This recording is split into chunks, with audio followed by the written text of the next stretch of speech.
എല്ലാവർക്കും നമസ്കാരം. അപ്പൊ ഇന്നത്തെ എന്റെ വിഷയം എന്ന് പറഞ്ഞാൽ കേരള മുഖ്യ സർക്കാരും അതുപോലെ തന്നെ നമ്മുടെ ശബരിമല വിഷയം.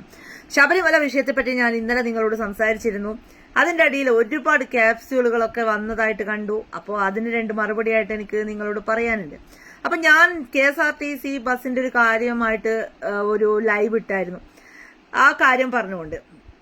അപ്പൊ അതിനടിയിൽ ക്യാപ്സ്യൂളുകൾ, അന്തംഗാമികൾ ക്യാപ്സ്യൂളുകൾ എങ്ങനെയാണ് ഇറക്കേണ്ടത് എന്നുള്ള ഇതിലാണ് ഇപ്പോൾ ഉള്ളത്. എന്തെങ്കിലും പറഞ്ഞ് ഇവർക്ക് തടി തപ്പണ്ടേ? അപ്പൊ ഞാൻ ശരിക്കും അതിന്റെ ഡീറ്റെയിൽ ആയിട്ടൊന്ന് നോക്കി, ആ വാർത്തയിലും കാര്യങ്ങളൊക്കെ ഒന്ന് കണ്ടതിന് ശേഷം ഒന്ന് വിലയിരുത്താമെന്ന് വിചാരിച്ചു. അപ്പൊ തീർച്ചയായിട്ടും അത് നിങ്ങൾക്ക് ഞാൻ കാണിച്ചു തരാം. അതിനുശേഷം നമുക്ക് വീഡിയോയിലേക്ക് വരാം. KSRTC എന്ത് ചെയ്യണമെന്ന് പറഞ്ഞാൽ മതി. ഈ പിന്നെ അയ്യപ്പന്മാർ പറയട്ടെ KSRTC എന്ത് ചെയ്യണമെന്ന്. അയ്യപ്പ സ്വാമിയെ ഓർത്ത് ഞങ്ങളോട് ക്ഷമിക്കണം. അയ്യപ്പന്റെ നാമത്തിൽ നിങ്ങൾക്ക് അപേക്ഷിക്കുകയാണ്. ഞങ്ങൾ തെറി വിളിക്കേണ്ട കാര്യം, ഞങ്ങൾ ഇപ്പൊ വണ്ടി എടുക്കാൻ പറഞ്ഞാൽ ഞങ്ങളുടെ ജീവനക്കാർ പിന്നെ അതിന് സജ്ജമാണ്. ശമ്പളം ഇല്ല, കഴിഞ്ഞ മാസത്തെ ശമ്പളം ഞങ്ങൾക്ക് കിട്ടിയില്ല. ഞങ്ങൾ ഇവിടെ വന്ന് ജോലി ചെയ്താൽ ഞങ്ങൾക്ക് പ്രത്യേകിച്ച് അലവൻസോ 3.5 മണിക്കൂറൊക്കെ ഈ ബസ്സിനകത്ത് ഇരുത്തി ഇവരെ 3.5 മണിക്കൂർ മെനഞ്ഞാന്ന് 10 മണിക്കൂർ ഇവിടെ പിന്നെ ഇവിടെ തടഞ്ഞിട്ടത്. ഇത് എന്തിനു വേണ്ടി, ആർക്ക് വേണ്ടിയാ? പോലീസുകാരാണ് ഇതിൽ അലംഭാവം കാണിക്കുന്നത്. മനഃപൂർവ്വമായിട്ട് ഉണ്ടാക്കുന്ന തിരക്ക് KSRTC എന്ന സ്ഥാപനത്തെ ഇല്ലാതാക്കാൻ വേണ്ടി ഇവർ ആരുടെയോ പിന്നെ വാക്ക് കേട്ടുകൊണ്ട് ഈ സ്ഥാപനത്തെ നശിപ്പിക്കുന്നതിലേക്ക് വേണ്ടി ചെയ്യുന്ന പ്രവൃത്തിയാണ്. പരിതാപകരം എന്ന് പറഞ്ഞാൽ ഒരു ബസ്സിലെ 65 or 70 പേരെ കൊണ്ടുപോകേണ്ട സ്ഥാനത്ത് പോലീസുകാർ നിന്ന് 150 പേരെ ആൾക്കാരെ കയറ്റിവിടുന്നു. ഈ ബസ്സിന് എന്തെങ്കിലും സംഭവിച്ചാൽ ഈ പോലീസുകാരോ നമ്മുടെ KSRTCയിലെ പിന്നെ മറ്റ് ഓഫീസേഴ്സോ ഇതിന് ഉത്തരവാദിത്വം പറയേണ്ടതില്ല. അതിന് ഉത്തരവാദിത്വം പറയേണ്ടത് ആ കൊണ്ടുപോകുന്ന ഡ്രൈവറും കണ്ടക്ടറുമാണ്. സ്വാമിയാരെ, KSRTC ജീവനക്കാരെ നിങ്ങൾക്ക് എതിരല്ല.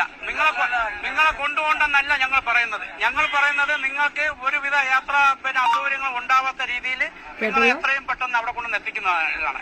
ഞങ്ങൾ 24 മണിക്കൂറും നിങ്ങൾക്ക് വേണ്ടി ഇവിടെ പ്രവർത്തിക്കുകയാണ്. പോലീസ് ഓഫീസേഴ്സാണ്, നിങ്ങൾ ഇവിടെ തടഞ്ഞു വെച്ചിരിക്കുന്ന പോലീസ് ഓഫീസേഴ്സാണ്. ഞങ്ങളുടെ ഓഫീസർമാരോ നമ്മുടെ ജീവനക്കാരോ അല്ല. അതുകൊണ്ട് നിങ്ങൾ അക്ഷമയോടുകൂടി വാഹനങ്ങളിൽ പ്രശ്നം ഉണ്ടാക്കാതെ, വാഹനത്തിൽ വരുന്ന കണ്ടക്ടർ ഡ്രൈവർമാരടുത്ത് നിങ്ങൾ പ്രകോപനം ഉണ്ടാക്കാതെ നിങ്ങൾ യാത്ര തുടരുക.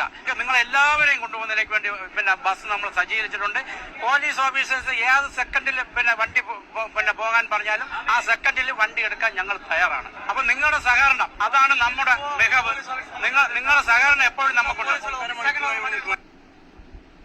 അപ്പൊ നിങ്ങൾ ഇത് കേട്ടല്ലോ, ശബരിമലയിലെ തിരക്ക് കാരണം KSRTC കണ്ടക്ടർ പറയുന്ന ഒരു കാര്യം തന്നെയാണ് ഇത്. ലസിത പാലക്കൽ എന്ന വ്യക്തി ഉണ്ടാക്കിയതല്ല കേട്ടോ. ഹിന്ദുക്കളവിടെ ആവുമ്പോ എന്തും പറയാമെന്നുള്ള ഒരു ചിന്തയായിരിക്കും നിങ്ങൾക്കൊക്കെ ഉണ്ടാവുക. കാരണം ഇതിന്റെ അടിയിൽ വന്നിട്ട് കുരക്കുന്നത് അന്തംഗമികളും സുഡാപ്പികളും മാത്രമാണ്. അപ്പൊ ഇതിന് നമ്മൾ എന്തെങ്കിലും ഒന്ന് പ്രതികരിച്ചു കഴിഞ്ഞാൽ കിട്ടുന്ന അവസ്ഥകളെ കുറിച്ച് നിങ്ങൾ ആലോചിച്ചിട്ടുണ്ടോ? എവിടാ, എന്താലോചിക്കാനല്ലേ? അപ്പം പ്രതികരിക്കുന്ന ആൾക്കാരോട് നിങ്ങൾ അത്രയും വൃത്തികേട് പറയണമെന്നുണ്ടെങ്കിൽ തിരിച്ചു പറയുമ്പോൾ നിങ്ങൾ എന്തിനു മോങ്ങുന്നു? അതാണ് എനിക്ക് മനസ്സിലാവാത്തത്. സത്യങ്ങൾ വിളിച്ചു പറയുമ്പോൾ നിങ്ങൾ വർഗീയവൽക്കരിക്കുക എന്ന് പറയും. അത് സ്വാഭാവികമാണ്. അപ്പൊ നമ്മൾ പറയേണ്ടത്, ഞാൻ ഇന്ന് വരെ പറഞ്ഞത് കേരളത്തിലെ മുഖ്യമന്ത്രിയെ പറ്റിയിട്ടുള്ള അഴിമതികളാണ് ഞാൻ ഇവിടെ തുറന്നു കാണിക്കുന്നത്, പച്ചയായിട്ട് തുറന്നു കാണിക്കുന്നത്. അപ്പൊ നിങ്ങൾ പറയുന്നത് വെച്ച് കഴിഞ്ഞാൽ ഇവള് വെറും വർഗീയവാദി. അങ്ങനെ നിങ്ങൾക്ക് എന്നെ വർഗീയവാദി ആക്കണമെന്നുണ്ടെങ്കിൽ നിങ്ങൾക്ക് ധൈര്യപൂർവ്വം, സുഡാപ്പികളോട് തന്നെയാ പറയുന്നത്, ധൈര്യപൂർവ്വം വർഗീയവാദികളാക്കുന്നത് ശരിയാ അതിൻ്റെതായത്. അപ്പൊ ഞാൻ ഒരു വീഡിയോ കൂടി ഞാൻ നിങ്ങൾക്ക് കാണിച്ചു തരാം.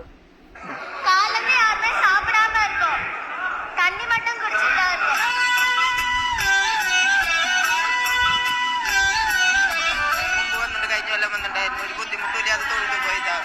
ഇപ്പോഴൊന്നിനും പറ്റിയില്ല.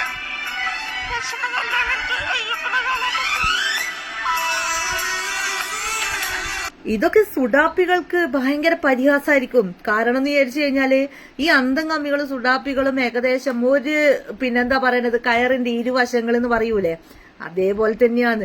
കാരണം നമ്മൾ ഇവിടെ എവിടെയോ തോൽക്കുന്നുവോ അവിടെ ഇവർ കയറിയിട്ട് പിന്നെ ഇവരുടെ ക്യാപ്സ്യൂളുകളുടെ ഇറക്കുമതിയായിരിക്കും. ഇപ്പൊ തന്നെ ശബരിമലയെ പറ്റി നമ്മൾ സംസാരിച്ചു കഴിഞ്ഞാൽ അതിന്റെ അടിയിൽ വരുന്ന ക്യാപ്സ്യൂളുകളുടെ എണ്ണം നിങ്ങൾ കാണുന്നുണ്ടാവും. എവിടെ? ഇതൊന്നും കാണാൻ ആയിരിക്കും നേരമില്ല. മുഖ്യമന്ത്രി മൗനവ്രതത്തിലാണ്. എന്തെങ്കിലും ഒരു അക്ഷരം പോലും ഇതിനെപ്പറ്റി ആരെങ്കിലും ചർച്ച ചെയ്തിട്ടായിട്ട് നിങ്ങൾ കണ്ടിട്ടുണ്ടോ? എത്ര മന്ത്രിമാരുണ്ട് നമ്മുടെ കേരളത്തില്? ഏതെങ്കിലും ഒരാൾ ശബരിമലയിൽ ഇങ്ങനെ ഒരു വിഷയം നടക്കുന്നുണ്ട് എന്ന് പറഞ്ഞിട്ട് ഏതെങ്കിലും ഒരാൾ സംസാരിച്ചോ? ഈ ദേവസ്വം മന്ത്രി എന്താണ് പറഞ്ഞത്? അങ്ങനെയൊക്കെ ഉണ്ടാവും. അതൊരു ക്യാപ്സ്യൂൾ അങ്ങ് ഇറക്കി ആദ്യം വിട്ട്. ശബരിമലയിൽ പോകുമ്പോൾ ശബരിമലയിൽ പിന്നെ ഇത്രയും വ്രതം എടുത്തിട്ട് വരുന്ന സമയത്ത് അവർക്ക് ഇങ്ങനെയുള്ള ഒരുപാട് അനുഭവങ്ങളും കാര്യങ്ങളും ഒക്കെ ഉണ്ടാവും പോലും. അപ്പൊ ഞാനൊന്ന് ചോദിച്ചോട്ടെ എന്റെ മന്ത്രിയെ, ഈ ശബരിമലയിൽ എത്ര ദിവസത്തെ വ്രതം താണ്ടിയിട്ടാണ് അവിടെ എത്തുന്നത്? അവരെ ക്ഷമാപൂർവമായിരിക്കും ഓരോ സ്വാമിമാരും അവിടെ ആ ക്ഷേത്രങ്ങളിൽ എത്തുന്നത്. പിന്നെ എന്ത് തോന്നിയാസത്തരാണോ നിങ്ങളൊക്കെ ഈ പറയുന്നത്? അതാണ് മനസ്സിലാവാത്തത്.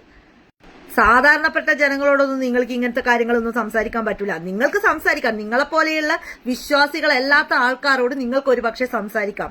അത് അതിൻ്റെതായ ന്യായീകരണങ്ങൾ അവർ കാണുകയും ചെയ്യും. പക്ഷെ ഇതൊന്നും അല്ല. സത്യാവസ്ഥ ജനങ്ങൾ മനസ്സിലാക്കി തുടങ്ങിയത് കൊണ്ട് തന്നെയാണ് എല്ലാവരും പ്രതികരിക്കുന്നത്. ശബരിമലയിലുള്ള എല്ലാ അയ്യപ്പന്മാരും പ്രതികരിച്ചിട്ടുണ്ട്. ഇതൊന്നും നിങ്ങൾ കാണൂല. നിങ്ങൾ ഈ കാണുന്നത് കൈരളി മാത്രം തുപ്പുന്നത് മാത്രമേ കാണാൻ പറ്റൂ. ഇനിയിപ്പം വരുന്നുണ്ട് 18-ാം മലേന്റെ വീതി കൂട്ടണം എന്ന് പറഞ്ഞിട്ട്. എവിടുന്ന് വരുന്ന ഇവനൊക്കെ അല്ലേ? ശരിക്കും പറഞ്ഞു കഴിഞ്ഞാൽ ഏറ്റവും നല്ലത് അയ്യപ്പനെ എടുത്തിട്ട് ശബരിമലയിൽ നിന്ന് മാറ്റിയിട്ട് നിയമസഭയുടെ മുന്നിൽ കൊണ്ടുപോയിട്ട് വെക്കുന്നതായിരിക്കും. ഇവനൊക്കെ ഭരിക്കുമ്പോൾ ഇതല്ല, ഇതിനപ്പുറവും വരും. നാണവും മാനവും ആൾക്കാർ എന്താ ഇതിനൊക്കെ പറയാ അല്ലെ?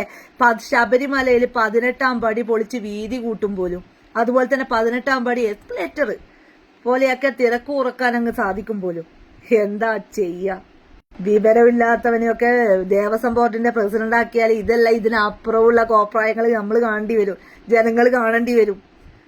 അപ്പൊ ശരി, എന്നാല് ഇന്നത്തെ ചർച്ച ഇതിനാവട്ടെ. നിങ്ങൾ എന്തായാലും കുരുപൊട്ടുന്ന ആൾക്കാരൊക്കെ ഇതിലുണ്ടാവും. നിർബന്ധമായിട്ടും കുരുപൊട്ടിച്ചിട്ട് പോയിക്കോളാം. കാരണം ശബരിമലയെ പറ്റി പറയുമ്പോൾ ഒരുപാട് ആൾക്കാർ വന്നിട്ട് ഇതിൻ്റെ അകത്ത് കമന്റ് ഇടും. കമന്റ് ഇടുന്നതൊക്കെ ഞാൻ കാണുന്നുണ്ട്. പക്ഷെ ഇതിനൊക്കെ മറുപടി തരാൻ സമയമില്ലെന്നേ. നിങ്ങൾ പോയി നിങ്ങളെ പണിച്ചെടുക്കുക. എനിക്ക് എന്റേതായ ജോലികളും ഉണ്ട്.